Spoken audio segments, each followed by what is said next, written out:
दोस्तों, आपने social media के कई प्लेटफॉर्म पर सुना होगा कि भारत के अंदर रुपया डॉलर के मुकाबले कमजोर होता जा रहा है और ऐसे भी बयान आए हैं कि जिसके शासन काल के अंदर देश में रुपया कमजोर हो जाता है तो वो देश का शासक ही कमजोर है। तो इस प्रकार की बातें जब हम सुनते हैं तो दिमाग में सवाल आता है कि ये भारत के अंदर रुपया कैसे कमजोर हो जाता है और क्यों होता है, और साथ ही साथ में ये कौन तय करता है कि एक डॉलर में 90 रुपया होगा या फिर 80 रुपया होगा। तो आज की इस वीडियो में इस पूरे सिस्टम को समझेंगे। तो इस रुपए और डॉलर की कहानी को एक एग्जाम्पल से समझते हैं, उदाहरण से समझते हैं। मान लो कि मैंने आज से 4 साल पहले 1 किलो आम खरीदने के लिए केवल 76 रुपए दिए। 76 रुपए के अंदर 1 किलो आम खरीद लिए आज से 4 साल पहले। लेकिन मैं आज जब आम खरीदने जाता हूं तो 1 किलो के 96 रुपए लगते हैं। इसका मतलब क्या हुआ? क्या आज से 4 साल पहले आम है वो कमजोर था और आज है आम मजबूत हो गया है? ऐसा तो है नहीं।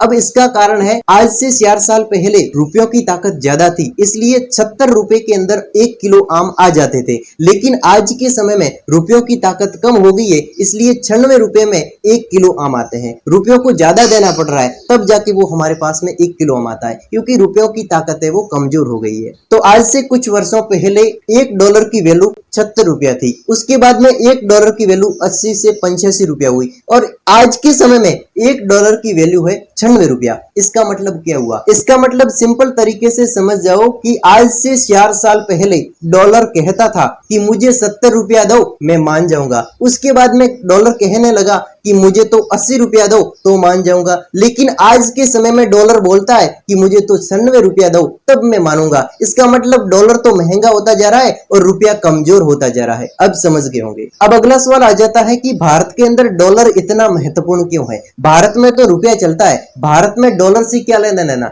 इसके पीछे कारण है कि दुनिया के अलग अलग देशों के बीच में जो खरीद बिक्री होती है वो डॉलर के हिसाब से होती है। इसलिए भारत के अंदर जो भी आयात होता है, जैसे कि तेल हो गया, ऑयल हो गया, गैस हो गया या फिर बड़ी बड़ी मशीन है, इनका अलग अलग देशों में आयात निर्यात होता है, वो डॉलर के रूप में होता है। इसलिए भारत को खरीद करने के लिए डॉलर चाहिए, इसलिए भारत में डॉलर महत्वपूर्ण है। अब डॉलर महंगा होने के पीछे कारण क्या है? तो आप भी जानते हो कि बाजार के अंदर किसी भी चीज की डिमांड या फिर मांग बढ़ जाती है तो उस चीज की कीमत बढ़ जाती है। ठीक वैसे ही दुनिया के अंदर डॉलर की मांग बढ़ी तो डॉलर महंगा हो गया और आज के समय में यही स्थिति बनी हुई है। मिडिल ईस्ट के अंदर जो युद्ध हो रहा है आप जानते हैं, और इस युद्ध के कारण भारत के अंदर विदेशों से तेल का आना बंद हुआ और इसी कारण भारत के अंदर तेल की डिमांड बढ़ी, तेल और गैस की डिमांड बढ़ी तो डॉलर ने कहा मुझे 96 रुपया दो, और 96 रुपये भारत से जाता है। इसका मतलब भारत का रुपया कमजोर हुआ है। और ये भी बता के जाना कि मोदी जी के द्वारा जो अभी भी रोक टोक लगाई गई है वो सही है या फिर कमेंट सेक्शन में जरूर बताएं।